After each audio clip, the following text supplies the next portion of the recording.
Let's talk about stress and break it down a little bit more. There are different kinds of stress, correct?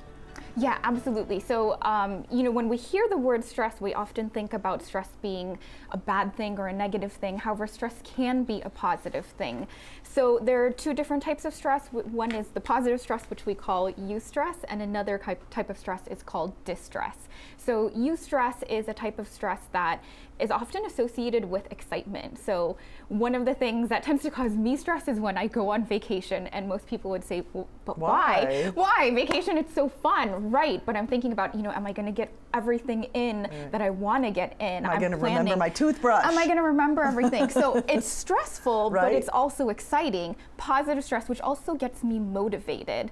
Distress, more of a negative stress, is related to things like financial issues, legal issues, major losses, things that start to feel out of my control. Okay, let's take a look at this. We have some examples of what stresses are, some good stress versus bad stress. This is stress that generates progress. Take us through this. So signs and symptoms of stress that generates progress, we're looking at motivation here. So it gives us that motivation to keep going.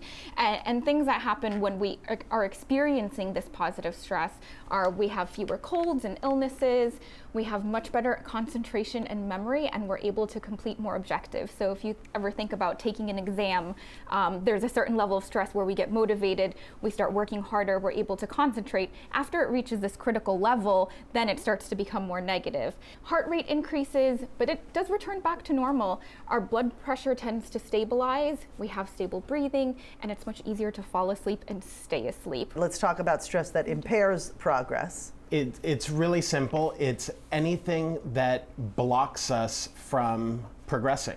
Mm-hmm. So the distress, the bad stress, has effects on mood and behavior like irritability or depression. It causes a difficulty falling asleep, staying asleep, and having restful sleep.